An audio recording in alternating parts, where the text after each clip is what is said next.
Buen día, vamos a empezar con la clase, con la siguiente clase. Vamos a empezar con los diseños experimentales. Mira, en términos muy generales tenemos lo que conocemos, de cambio de color, lo que conocemos como diseños experimentales. Es el término más general. Dentro de los diseños experimentales básicamente tenemos tres tipos. Aquellos que conocemos como los pre-experimentales,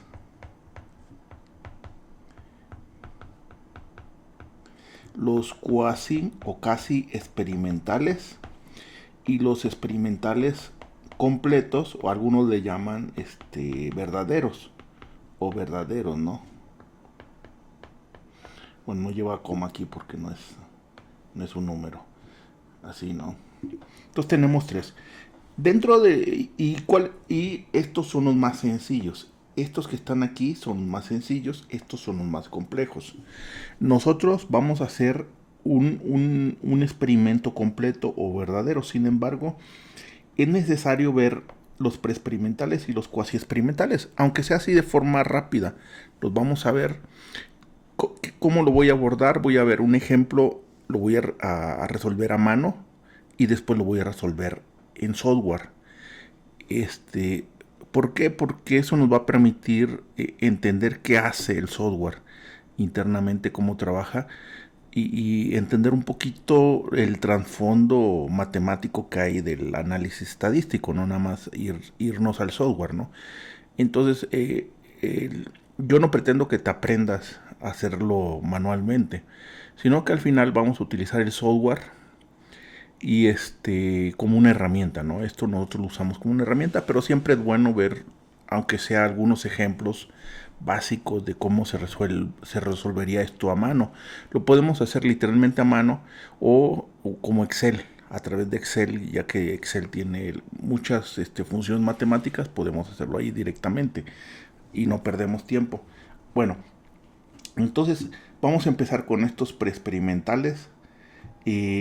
Cualquier tipo de experimento que nosotros hagamos, siempre hay que verificar que los datos describan o sean normales, tiendan a describir una distribución normal. Si describen una distribución normal, entonces vamos a utilizar las herramientas de hipótesis paramétricas, lo que llamamos paramétricas.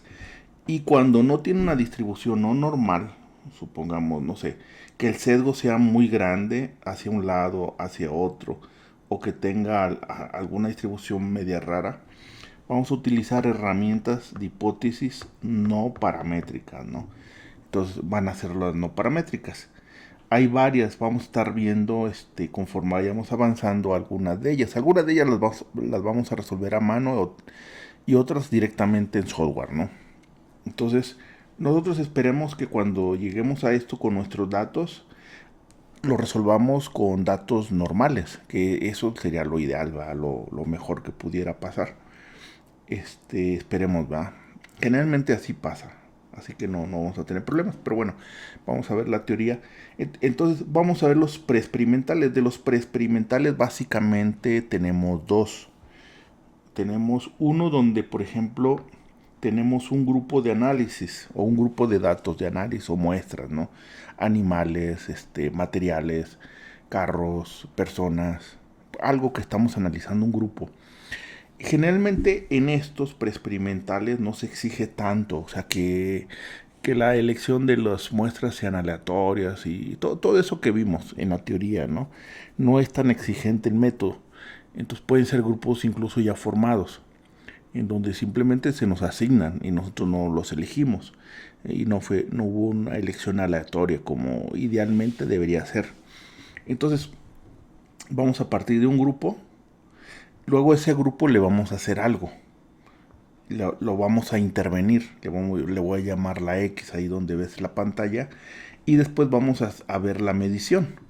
Es decir, tenemos aquí nuestras muestras, las intervenimos y observamos, ¿sí? Ese va a ser el primer análisis que vamos a hacer. El segundo análisis que vamos a hacer es tenemos un grupo, vamos a hacer una primera observación, es decir, cómo está, cómo se encuentra el grupo. Vamos a hacer una intervención y luego vamos a hacer una segunda observación. Por ejemplo, puede ser, no sé, que vayamos a analizar un fertilizante para una cierta variedad de plantas, ¿no? ¿Cuál es nuestro grupo? Pues son un grupo de plantas, no sé, macetas, o puede ser plantas sembradas, ¿no? En el campo. Ese puede ser nuestro grupo y o puede ser ¿qué podría ser? Podría ser tal vez, no sé, se me ocurre, ¿no?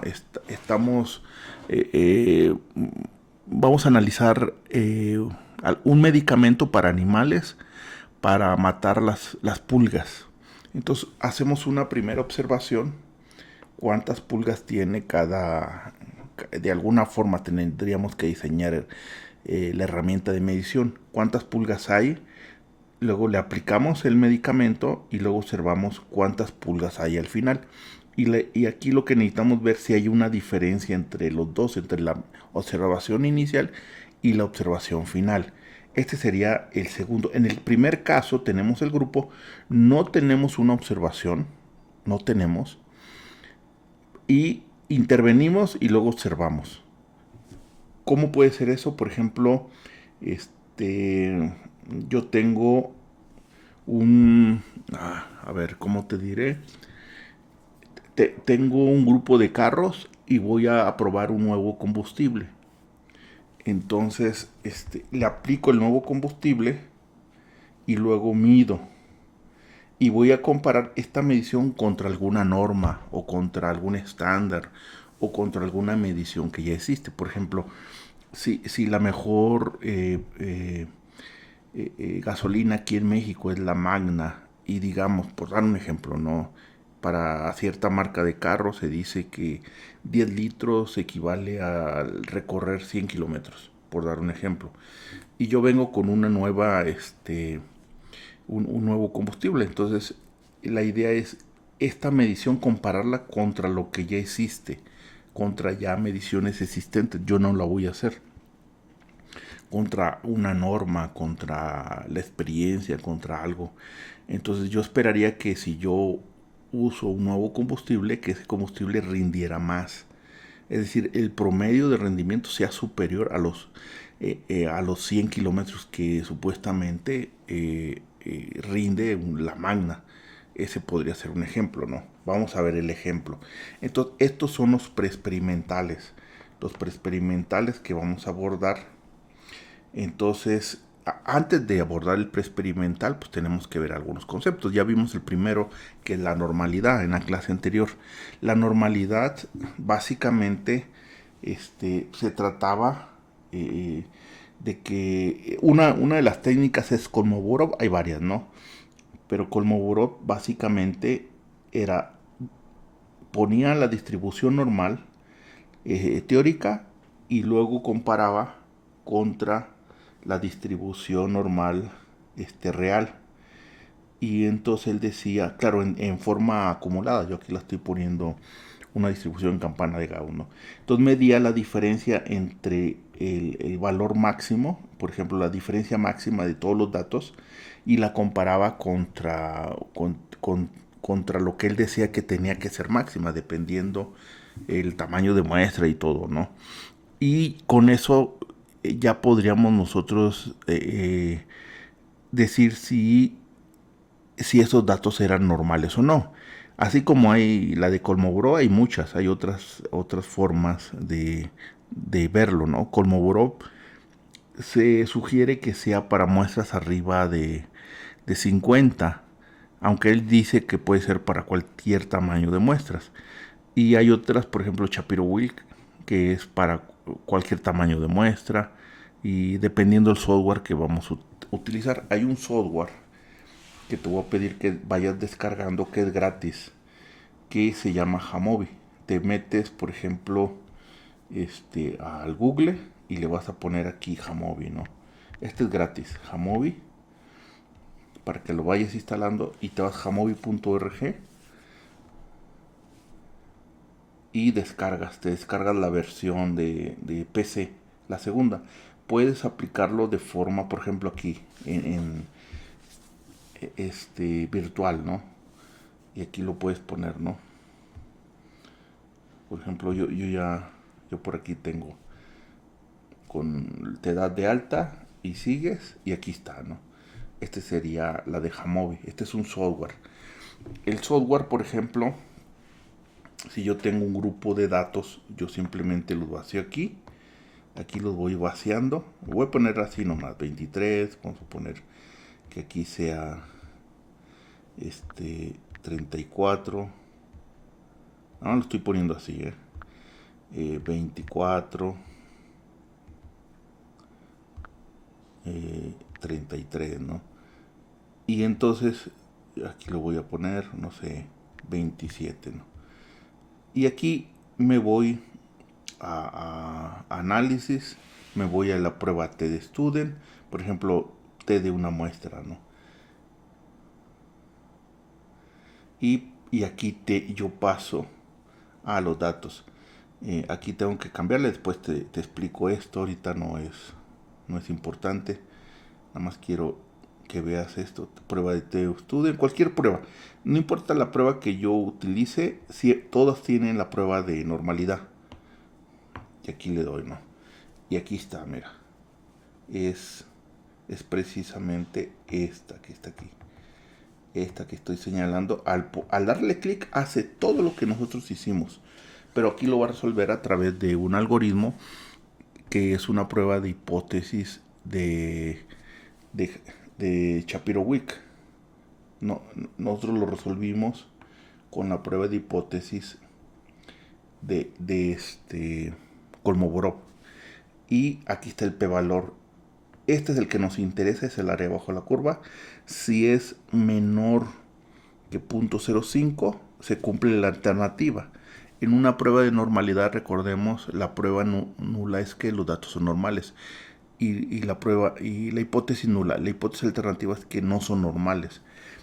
Y si p-valor es mayor que 0.05, significa que se cumple la prueba de la hipótesis nula, que dice que los datos son normales. Entonces aquí nos indica que estos datos que yo puse acá, tienen una distribución normal. Entonces sin problema podemos utilizar pruebas paramétricas, ¿no?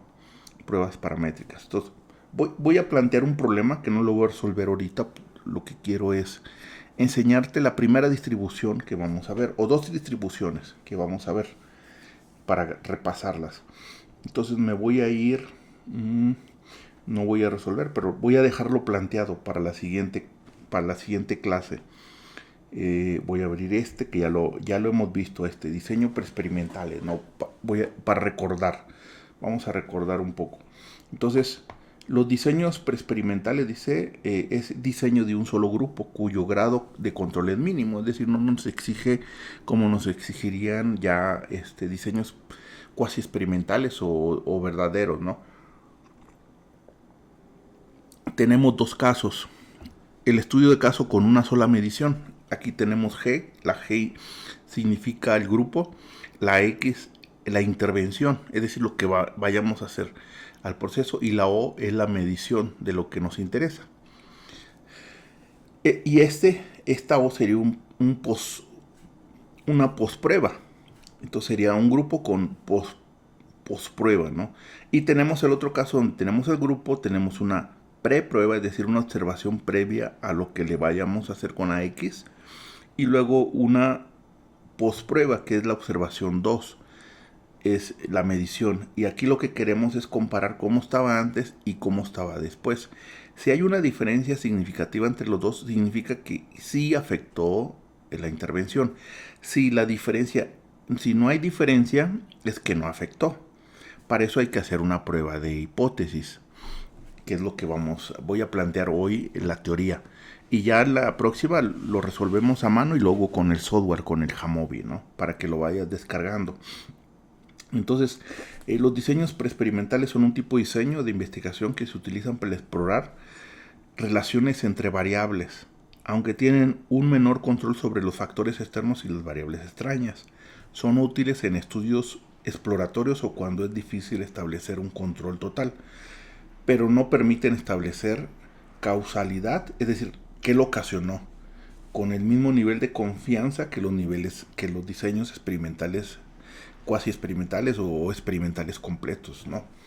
Entonces es los más básicos, los más sencillos que tenemos. Entonces vamos a empezar con voy a poner un ejemplo nada más. Vamos a resolver para abordar rápido estos temas, ¿no? Pero sí nos vamos a parar en la teoría un poquito.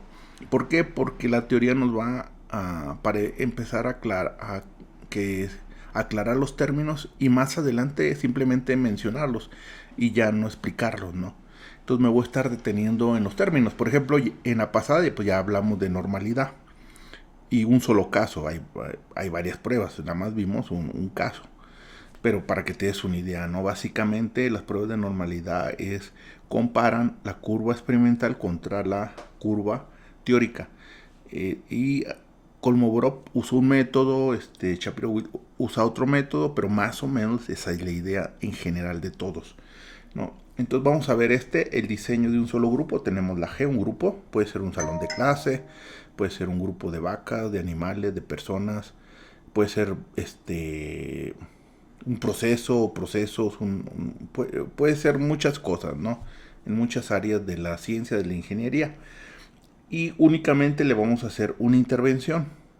Vamos a alterar algo del proceso y vamos a ver cómo afecta esa alteración, observándolo posteriormente del grupo. Entonces, el diseño de un solo grupo con post-test a esta observación después de la intervención lo vamos a conocer como post-test. Es uno de los tipos más básicos de diseño preexperimental.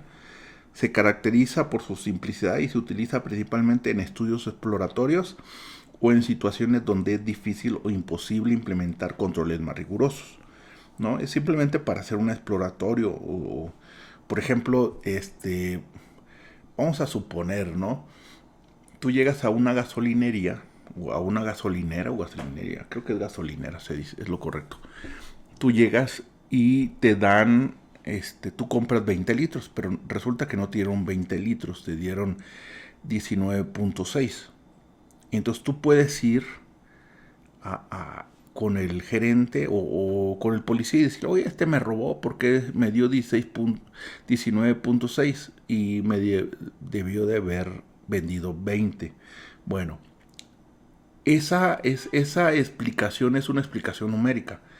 Estadísticamente no es válida. Estadísticamente tienes que hacer una prueba de hipótesis para aseverar tu afirmación. O sea, tu hipótesis es que te está robando, pero hay que comprobarla. ¿Y cómo la comprobamos? Por ejemplo, con este tipo de pruebas. Entonces tenemos la gasolina.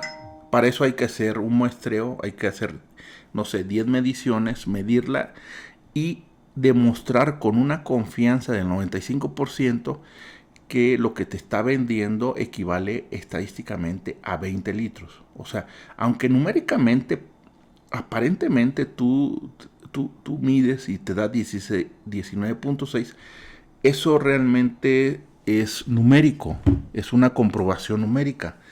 Eso no es una comprobación estadística. Una comprobación, una comprobación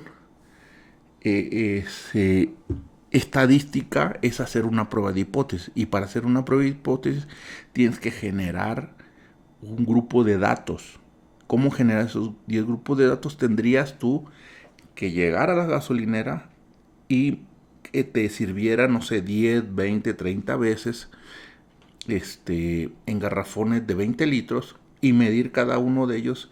Sacas el promedio, sacas la desviación estándar, aplicas una herramienta de hipótesis y con eso demuestras si esos litros equivalen estadísticamente a 20 litros. Porque no puedes aseverar que te está robando de una sola medición. Tienes que hacer un estudio estadístico. Para eso sirve. Entonces tú puedes ir a la Profeco denunciarlo de que te dio 19.5 y él puede hacer tumbarte tu argumento con un análisis estadístico. Entonces, no se puede aseverar, o sea, no, el que te dé 19.5 litros no significa que esos no, estadísticamente no sean los 20 litros que te está vendiendo. Entonces, va a quedar más claro adelante, ¿no? Va a quedar más claro, entonces, y de eso se trata esta materia, de hacer análisis estadísticos y demostrar si un valor es lo que decimos que es o no es. ¿Sí? Bueno, entonces entonces aquí solo se mide al grupo después de la intervención. Por ejemplo, otro caso es que tú puedes hacer un análisis, vas al supermercado y compras caja de un cereal y en la cajita dice 200 gramos y tú lo mides, a lo mejor no miden 200, a lo mejor miden 200.1 unas y otras miden 199. Entonces, si tú tomas 20 muestras, puedes hacer un análisis y ver si realmente se está vendiendo caja de 200 gramos, demostrado estadísticamente, aunque aparentemente el análisis numérico indique lo contrario. Bueno, entonces, siempre que vayamos a hacer cualquier tipo de prueba, vamos a hacer una prueba de normalidad. Aquí, por ejemplo, nos indican dos, que son las más comunes. Hay más, pero son las más comunes: Kolmogorov-Smirnov y Shapiro-Wilk. No es 30, es 50. Perdón, aquí son muestras grandes, arriba de 50. Muestras pequeñas, igual o menores de 50. Aquí está mal. El número es 50, Es lo que dice la mayoría de los autores, o lo que dicen los autores. Entonces, y lo que hace es nos calcula el p-valor y nos afirma si y con eso si la distribución es normal o no. Entonces, una prueba de normalidad siempre va a tener dos hipótesis: la hipótesis nula y la hipótesis alternativa. La hipótesis nula es que los datos son normales y la alternativa es que los datos no son normales. Si el p-valor que nos arroja el software, porque el p-valor nos lo arroja el software, el p-valor calculado, eso lo calculamos nosotros de tablas y lo hacemos manual. Pero si el p-valor es mayor que 0.05, todos los datos son normales. Si el p-valor es menor que 0.05, entonces no hay normalidad. Entonces no está indicando que no hay normalidad. Entonces, y de esa forma, nosotros podemos demostrar en una prueba de normalidad. Si nosotros nos vamos aquí, por ejemplo, a la prueba de Shapiro-Wilk. A ver, deja ver si... Aquí está. Aquí está la prueba. Bueno, ya se me desconectó. Perdón, ya se me desconectó. Bueno, es que está en línea. Bueno, pero lo vimos ahorita, hace ratito. No hay problema. Como que ya lo vamos a ver, con un ejemplo. No hay problema. Entonces, a ver, prueba de normalidad siempre hay que hacerla. Hay varias. La más común es Kolmogorov y Shapiro-Wilk. Shapiro-Wilk, incluso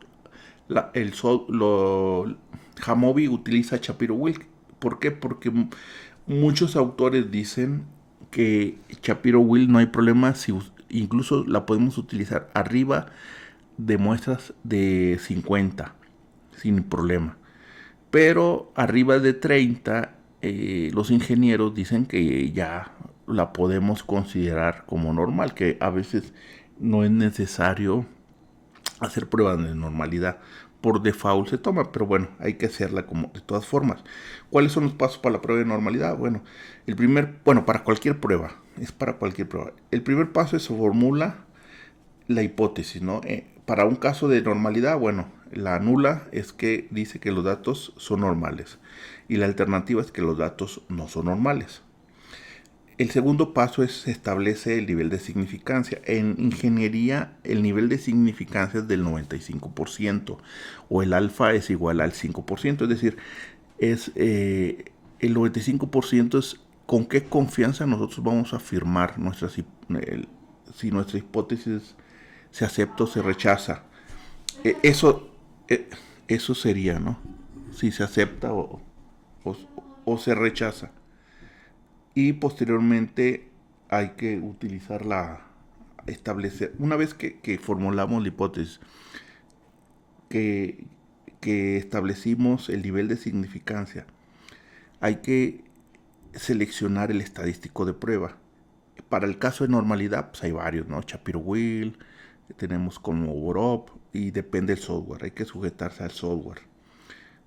Y después tomar una decisión.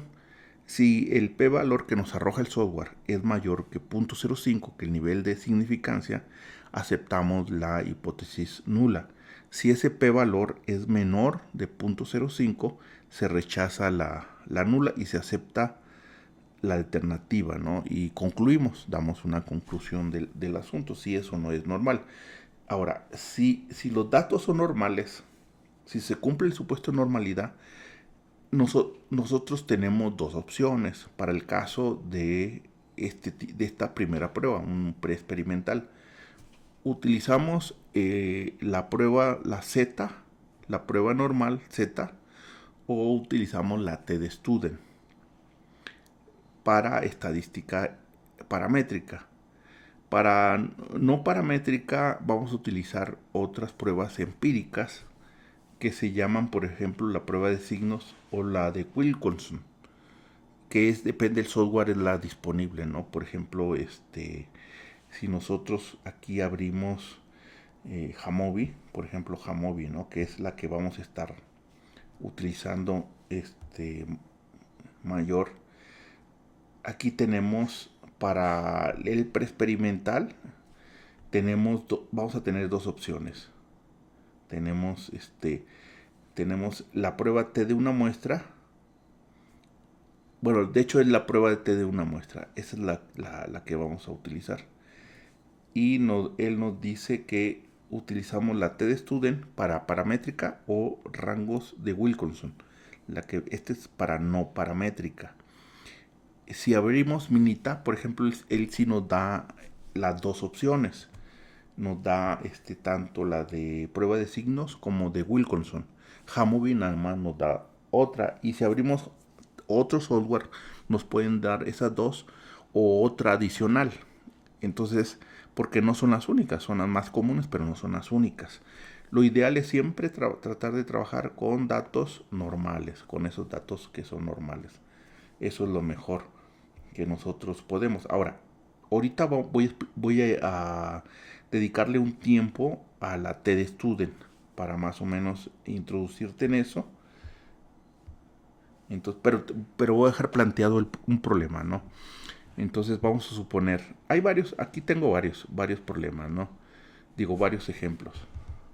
Por ejemplo, tengo de la dieta, el efecto de una dieta. Vamos a poner el efecto de una dieta. Baja en sodio sobre la presión arterial en pacientes de hipertensión. Podemos hacer Entonces, ¿qué sucede? Que tenemos un grupo que tiene hipertensión. Y entonces tomamos al grupo, una muestra de ese grupo, no sé, 10 personas, 20 personas. En la próxima clase lo vamos a determinar. Seleccionamos, ¿no? Tenemos que diseñar nuestro experimento. Entonces, se selecciona un grupo de pacientes con hipertensión dispuestos a seguir la dieta baja en sodio. ¿Y cuál es? Este sería nuestro grupo, fíjate. Aquí nos está diciendo, ¿quién es nuestro grupo? Un grupo de pacientes con hipertensión que desean seguir la dieta. ¿Cuál es la intervención? La dieta baja en sodio. Entonces tenemos el grupo, se les interviene, se les aplica la dieta durante 4 o 6 semanas a todos parejitos y se trata de que sea todo parejo. Y al final se mide la presión arterial. La presión arterial. Entonces vamos a tener el grupo, tenemos la intervención y después la intervención es la dieta baja en sodio y la observación es la presión, ¿no? La presión arterial. Ahora, aquí pudimos haber hecho una observación 2, 1 y 2, pero en este caso todos son hipertensos, o sea, ya están determinados así. ¿Y contra quién vamos a comparar esta? Contra lo que diga la norma, ¿no? ya está, creo que es la presión alta era 140, tiene que estar abajo de 140. Si está arriba de 140, entonces no sirvió la dieta, no tiene sentido, siguen siendo hipertensos. Entonces se trata de eso, ¿no? Entonces, en este caso se esperaría una reducción en la presión arterial de los pacientes después de la dieta baja en sodio, lo que indicaría que la intervención tuvo un efecto positivo, ¿no? ¿Y de dónde tomamos? De un estándar, ¿no? Del estándar o previamente se determina. Esto ya está en los libros de textos de medicina de 140 a 90, ¿no? Miligramos de milímetros de columna de mercurio. Entonces, y se esperaría que la presión arterial se reduzca a menos de esto, ¿no? Lo que indicaría una mejora en la hipertensión de la dieta. Entonces, ¿qué hay que hacer primero? Pues primero hacer la hipótesis de normalidad. Entonces vamos a agarrar los datos, vamos a hacer primero que los datos sean normales para saber si vamos a aplicar una prueba de hipótesis paramétrica o no paramétrica.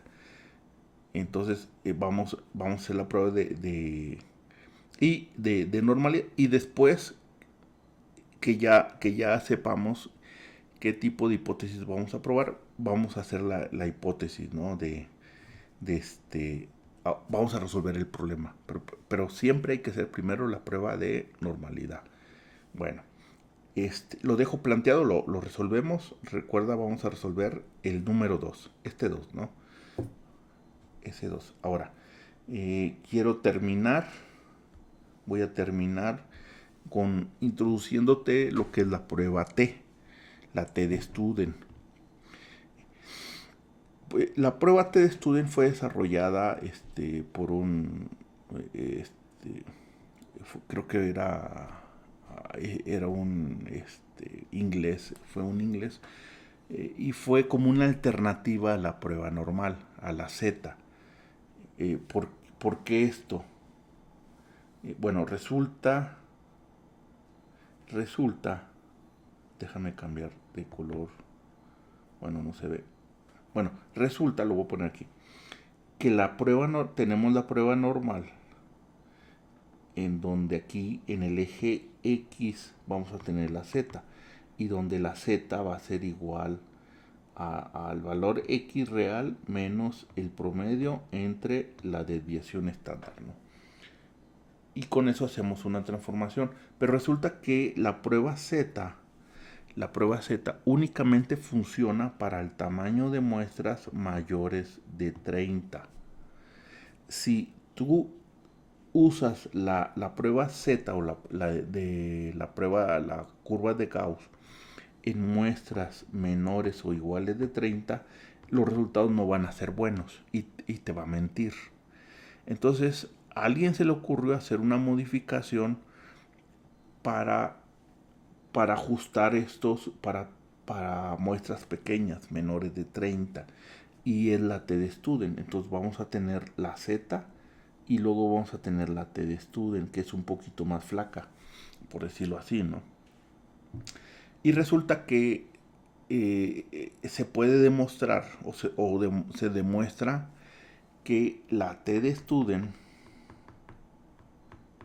prácticamente se hace la Z, se hace la distribución normal en tamaños de muestras mayores de 30. Es decir, la normal únicamente vamos a poder usarla para muestras al menos mayores de 30. Pero la T de Student vamos a poder utilizar para pruebas de hipótesis de cualquier tamaño de muestra, incluso arriba de 30. ¿Por qué? Porque arriba de 30 prácticamente se ajusta a la normal, se comporta como si fuera una distribución de Gauss, una distribución normal. Por eso, por ejemplo, en Jamovi únicamente utiliza la T de Student. Aquí la vemos, únicamente la T de Student. No te da opción para que tú tomes la Z. Minitab sí te lo da, pero si vas a tomar la Z, nada más cuida que sea para tamaño de muestra arriba de 30. Pero para que no te hagas bolas, puedes utilizar sin problema o la Z o la T-Student. Y la T-Student te olvidas del tamaño de muestra, puedes usarla para cualquier tamaño de muestra, o sea, se ajusta muy bien. Bueno, ¿qué es la T-Student? ¿Para qué sirve, no? Entonces, la T-Student es un procedimiento estadístico que comprueba si existe una diferencia significativa entre la media de dos grupos o entre un grupo y un valor esperado. En este caso nosotros, por ejemplo, tenemos un grupo de personas hipertensas, le vamos a hacer una intervención y lo que esperamos es que la nueva presión arterial que tengan después de la intervención esté por debajo del estadísticamente sea igual a lo que marca la norma, estadísticamente hablando, ¿no? Entonces cumpla con eso y que ya no sean hipertensos. Entonces, por ejemplo, aquí en este caso también nos sirve para comparar dos grupos, ¿no? Porque es otra de las partes que vamos a ver más adelante, que ya pertenecen a los preexperimentales, ya no pertenecen a los, perdón, a los cuasi experimentales, ya no es parte de los preexperimentales. Entonces,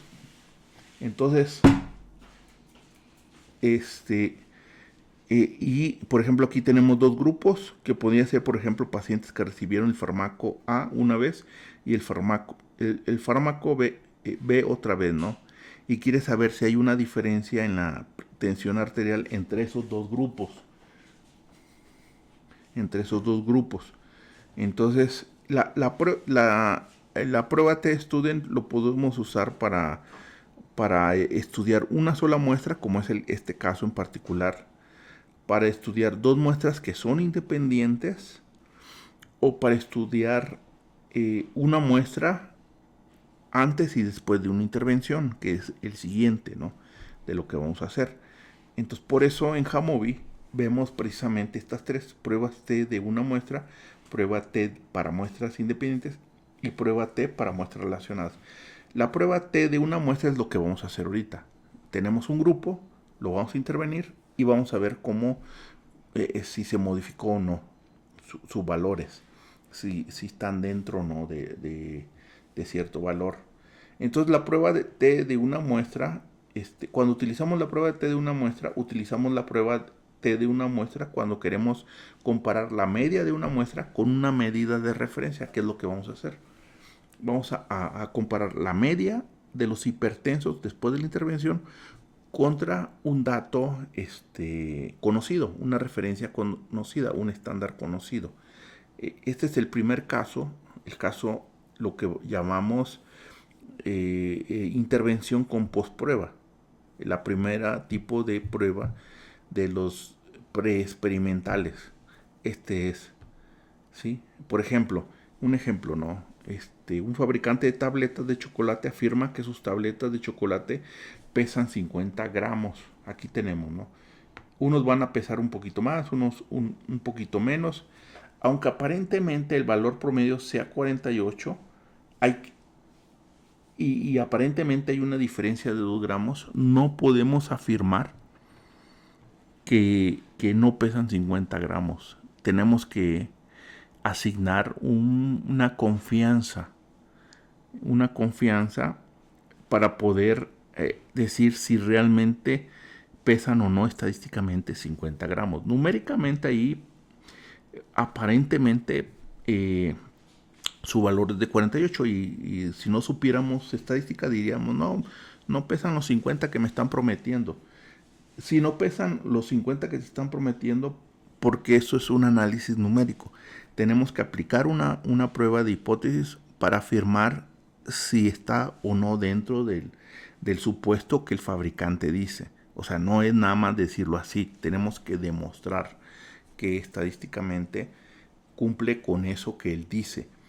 Y para eso sirve los diseños experimentales, precisamente para afirmar si está o no dentro del supuesto que el fabricante dice, no nada más porque yo veo que el valor promedio de la muestra de chocolates es de 48 gramos y en la sobrecito dice 50, no, espérate, sí, 48 en promedio, pero de ahí hubo unos que pesaron menos de 48 y otros que pesaron más de 48 y hay que asignar un valor, un error Entonces tengo que permitirle al fabricante equivocarse 5%. En ingeniería el alfa, acuérdate que es el 0.05, es decir, 5% de error. Entonces, si está dentro si cae dentro del 95%, si cae dentro, yo voy a tener, por ejemplo, mi distribución normal o de T-de-Student, y dependiendo, ¿no? Si cae dentro de esta zona, entonces yo sí puedo decir que pesan 50 gramos. Si cae dentro de esta zona que está aquí en las colas, dependiendo, entonces ya no entonces puedo afirmar que no pesan 50 gramos. Entonces, eso se trata la prueba, ¿no? La prueba de Student. Entonces, la prueba T de una muestra se utiliza para comprobar si la población difiere de un valor fijo. Tenemos que hacerla para afirmarlo.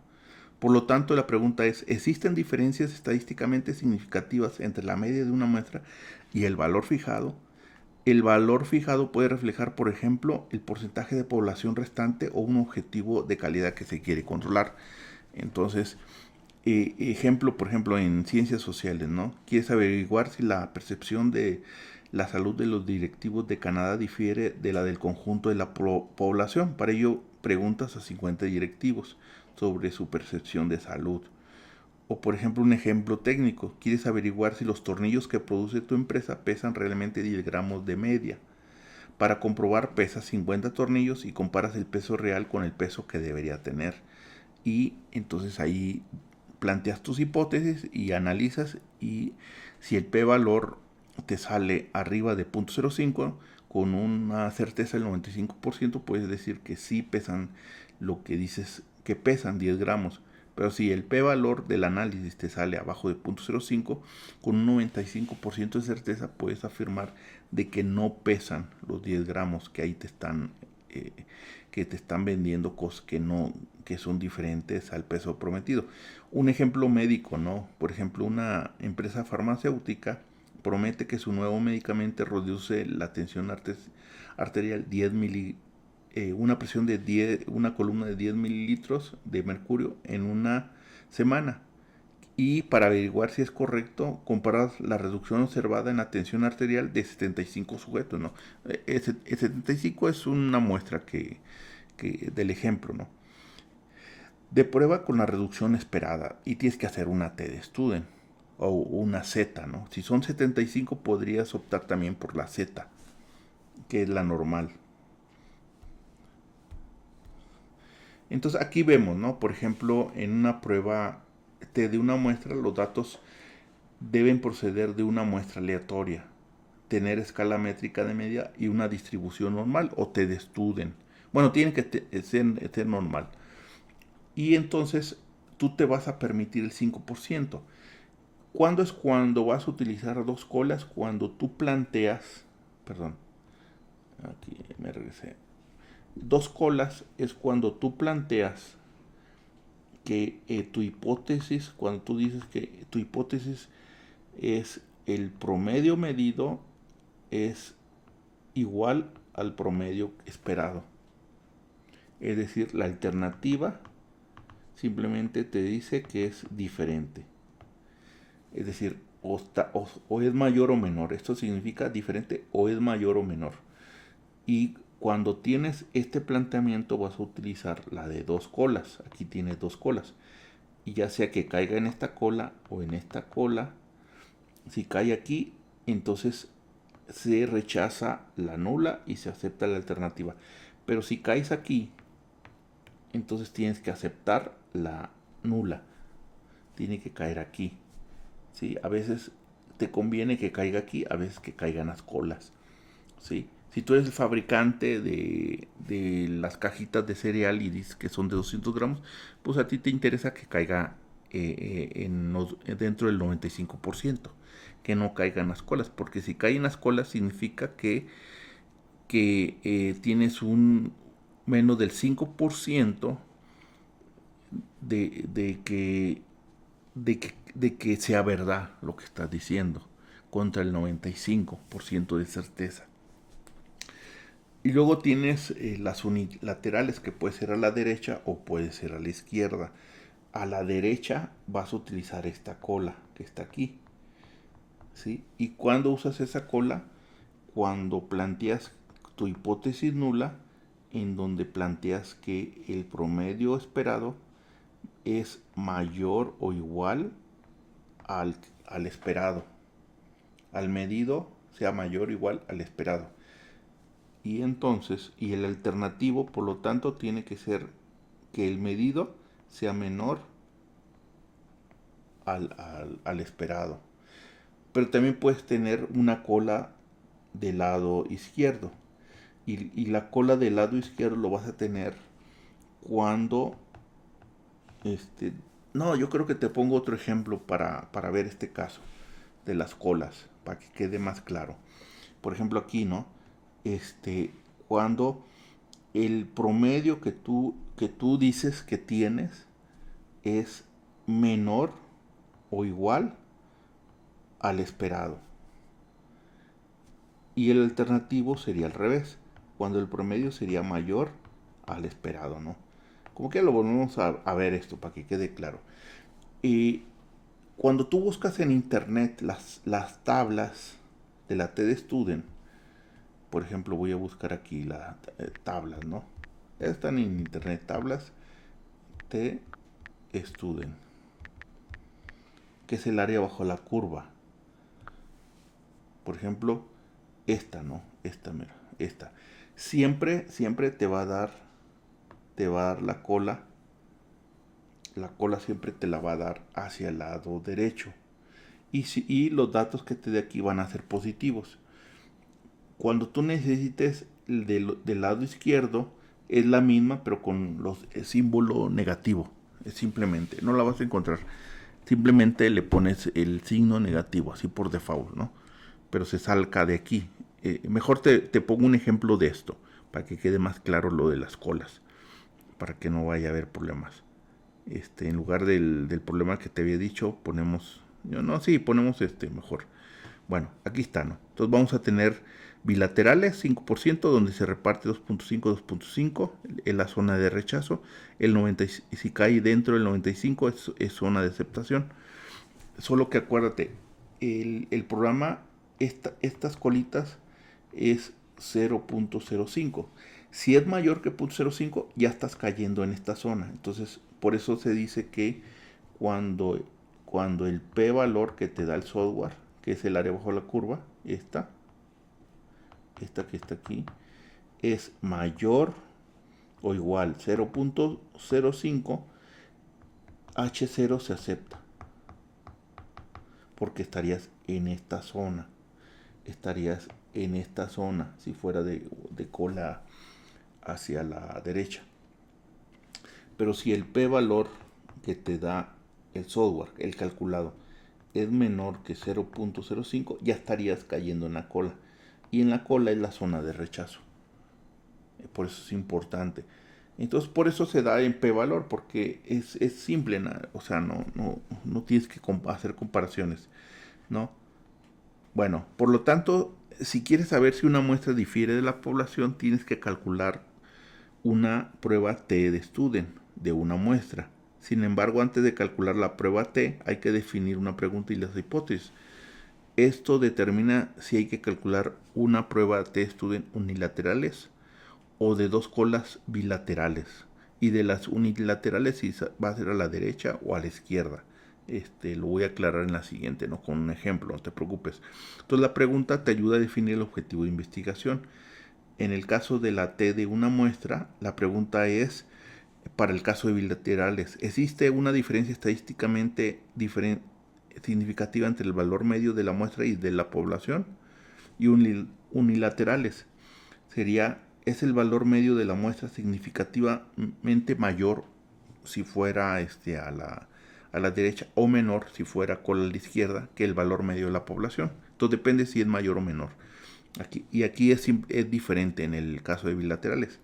Para los ejemplos anteriores, esto nos proporciona las siguientes preguntas. ¿Difiere la percepción de la salud de los directivos de la población de Canadá? Bueno, son los ejemplos, ¿no? Pero vamos a ver un ejemplo bien. Entonces aquí tenemos, ¿no? Por ejemplo, para realizar una prueba de una muestra se formulan las siguientes hipótesis. De dos colas lo vamos a usar cuando la hipótesis nula simplemente nos dice si es igual. Aquí está, mira. Aquí nos lo dice. Si viene un igual, es de dos colas.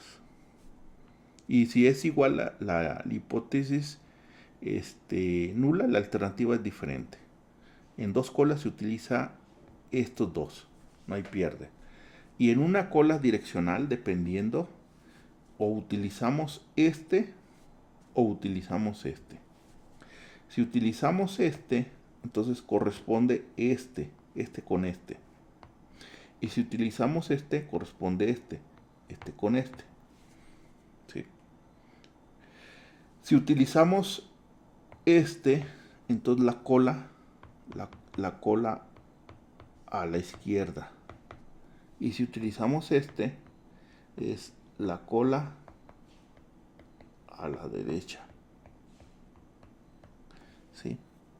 Ahora, en el caso de que lo resolvamos manualmente, que va a ser raro que lo hagamos, porque vamos a usar siempre software, hay que tener mucho cuidado si la cola es a la izquierda o a la derecha.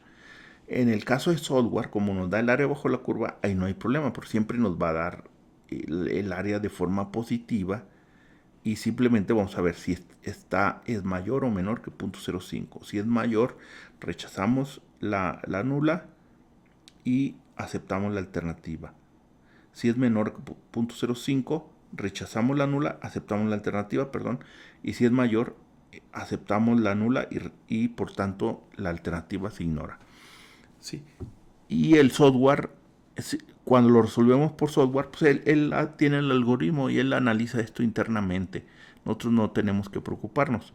Si lo hacemos manual, eso tenemos que tener mucho cuidado, revisar la teoría, porque a veces se nos olvida, o es a la izquierda o a la derecha, pero pues recurrimos a los libros. Siempre hay que verificar esa información.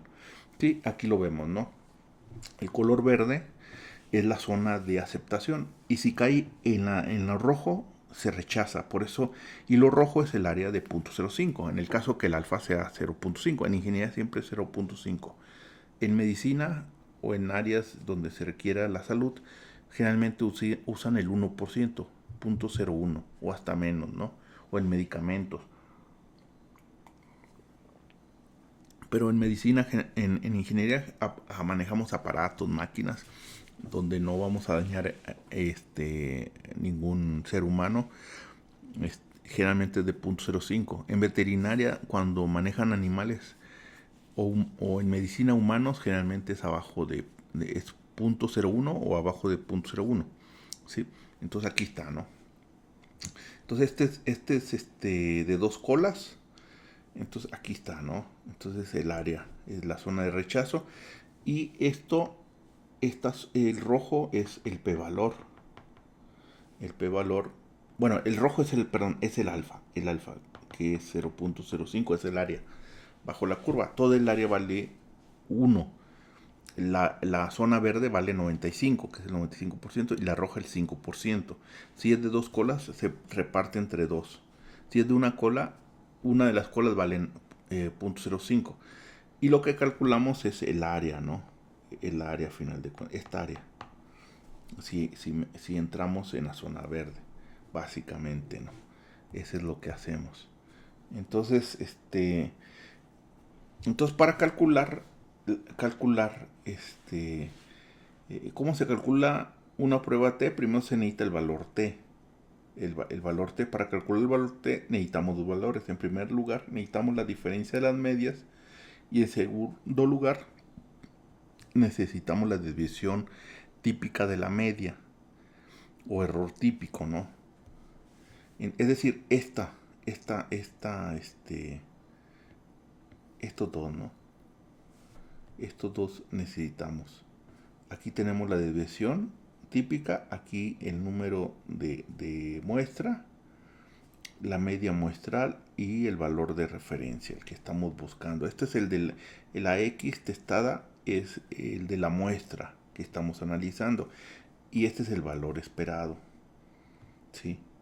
Entonces, este es para la T calculada y la vamos a comparar contra la T de tablas. La T de tablas nos da esta distancia. El eje X, aquí tenemos el 0 y aquí tenemos la T. Hacia el lado derecho va a ser positiva y hacia el lado izquierdo es negativa, es simétrico. ¿Sí? Entonces, si lo calculamos, si lo hacemos manualmente, aquí en lugar de darnos el área bajo la curva, nos va a dar el valor que corresponde, que le vamos a llamar T de tablas, que es equivalente al P valor. El P valor es el área y el T de tablas es donde corta esa área, que corresponde a 0.05. Y si el T calculado queda de este lado, entonces va a quedar en la zona verde. Entonces se acepta la nula. Pero si queda acá, de este lado, se rechaza. Y depende si es de dos colas o depende si es de una cola. Y la cola puede estar a la derecha o podría estar igual a la izquierda, ¿no? Aquí. Y aquí los valores van a ser negativos. Va a ser negativos. Y generalmente vamos a encontrar las tablas de este lado, nada más le cambiamos el signo y nos va a dar de una cola del otro lado. Sí, pero y manualmente así lo hacemos, ¿no? Así lo calculamos, lo vamos a hacer. Vamos a hacer un ejemplo. Sí. Entonces el valor T y la hipótesis nula. Ahora queremos utilizar la prueba T para averiguar si rechazamos o no la hipótesis nula. Para eso podemos utilizar el valor T de dos formas. Bien, leemos el llamado T crítico de una tabla o calculamos simplemente el valor P con ayuda del valor T. Nada más que el valor P utilizamos software. ¿Por qué? Porque a través de la función teórica calcula el área bajo la curva y eso hay que hacerlo por software numéricamente. Por eso utilizamos tablas, el valor crítico de tablas, ¿no? El valor crítico de tablas es este valor precisamente donde están el área bajo la curva, 0.05. Ese es el T valor, donde corta. Y entonces aquí lo dejamos. Y entonces lo resolvemos, ¿no? La próxima ya resolvemos uno directo. Primero manualmente y después con software. En software es rapidísimo. En un minuto lo hacemos, pero yo creo que aunque tardemos un poquito más, resolverlo a mano. Ya no el normal, porque la normalidad, la prueba de normalidad ya la hicimos, ya vimos un ejemplo, ya, entonces yo creo que con eso es suficiente y lo resolvemos la normalidad por software. Pero esta parte lo hacemos de forma manual, ¿no? Para tener un ejemplo. Entonces con eso pues damos por terminado y nos vemos la próxima clase. Cualquier duda, pues ahí me escribes al WhatsApp. Muchas gracias.